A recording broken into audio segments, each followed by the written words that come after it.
Avec l'avènement de la Covid-19, le Sénégal a élaboré et adopté le plan d'action prioritaire ajusté et accéléré en vue d'atténuer les effets négatifs de la crise, de relancer les activités socio-économiques et de se remettre sur la trajectoire de l'émergence. À ce titre, notre gouvernement a fait de l'agriculture un des secteurs moteurs de la relance économique et sociale afin d'atteindre dans les meilleurs délais notre souveraineté alimentaire. Pour concrétiser sa vision d'un plan Sénégal émergent à l'horizon 2035, Son Excellence Macky Sall, président de la République, nous a donné des moyens d'œuvrer à l'atteinte de l'objectif d'une agriculture compétitive, diversifiée et durable. Et à ce propos, que le secteur agro-silvopastoral et halieutique a élaboré et finalisé la stratégie nationale de souveraineté alimentaire,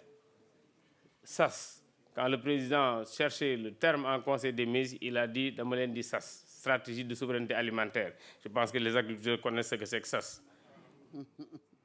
Qui se veut consensuel, pragmatique et durable, et visant à intensifier les chaînes de valeur des productions végétales, animales et halieutiques prioritaires pour assurer localement la disponibilité et l'accessibilité des populations sénégalaises à une alimentation suffisante de qualité. Durant ces moments forts de Dakar 2, les pays africains préoccupés par la hausse des prix des denrées alimentaires et des perturbations de l'approvisionnement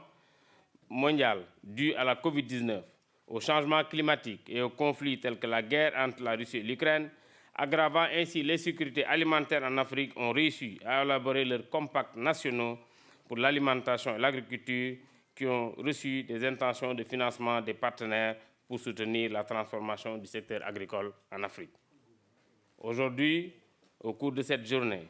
je voudrais vous inviter, dans la perspective de la quête de notre souveraineté alimentaire, à réfléchir sur quelques aspects des sous-secteurs qui contribueront sans nul doute à l'atteinte des objectifs à travers des panels qui vous seront présentés tout à l'heure. Je ne saurais terminer sans remercier d'avance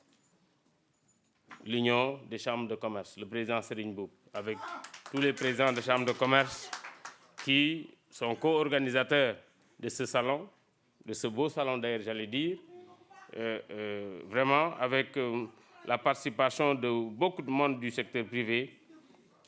Donc je ne saurais terminer sans remercier d'avance également les éminents panélistes qui nous fourniront des communications axées sur la question de la souveraineté alimentaire. Je remercie au nom du gouvernement toutes les institutions, les structures étatiques et non étatiques, les bonnes volontés qui ont eu à participer à ce salon.